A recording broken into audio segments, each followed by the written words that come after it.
Our approach to change improves the employee's experience by involving them from the very inception, by listening to them and learning from them what they need. We believe that if we can find out from the coalface what they need and make that happen, they'll have a better time at work.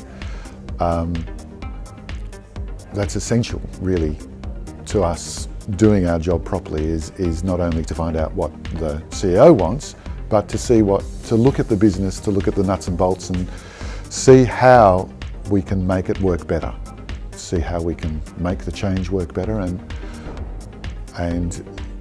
provide advantages for the workers.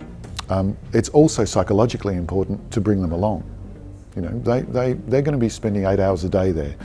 They need to actually have some input on how they're going to be spending, a third of their waking life, half of their waking life, a third of their lives.